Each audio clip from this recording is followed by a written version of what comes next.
जंगल में एक हाथी रहता था। वह बहुत ही घमंडी था। वो बिना किसी बात के जंगल के जानवरों को परेशान किया करता था।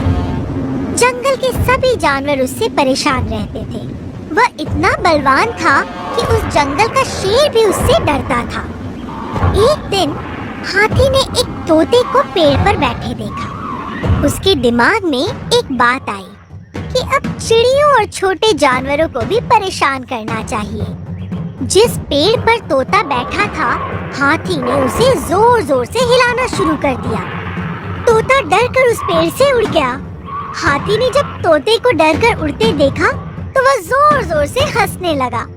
हाथी इसी तरह से चिड़ियों को भी परेशान किया करता था। एक दिन की बात है, हाथी नदी में पानी पीने गया। उसने देखा कि एक चींटी अपने पीठ पर चीनी का दाना लिए पेड़ पर चढ़ रही है। हाथी ने अपनी सूंड में पानी भरा और चींटी के ऊपर डाल दिया। बेचारी चींटी पूरी तरह से भीग गई। उसका चीनी का दाना भी खो गया। उसे बहुत दुख हुआ। एक दिन की बात है, चींटी अपना खाना ढूंढने के लिए कहीं जा रही थी। तभी उसकी नजर हाथी पर गई। वो गहरी नींद में सो रहा था।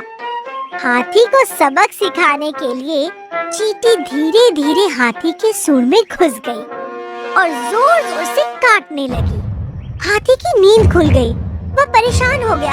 हाथी चींटी से बाहर निकलने के लिए आवाज देने लगा, लेकिन चींटी उसे काटती ही रही। हाथी चिल्लाने लगा और अब उसे समझ में आ गया था कि दूसरों को परेशान करना कितनी बुरी बात है।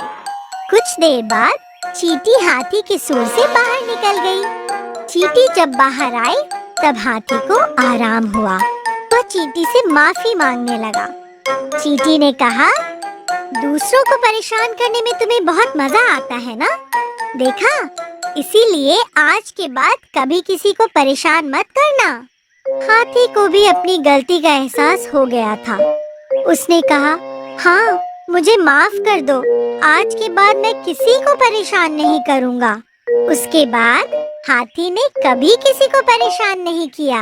सभी जानवर और पक्षी उसके दोस्त बन गए और वो खुशी खुशी जंगल में रहने लगा।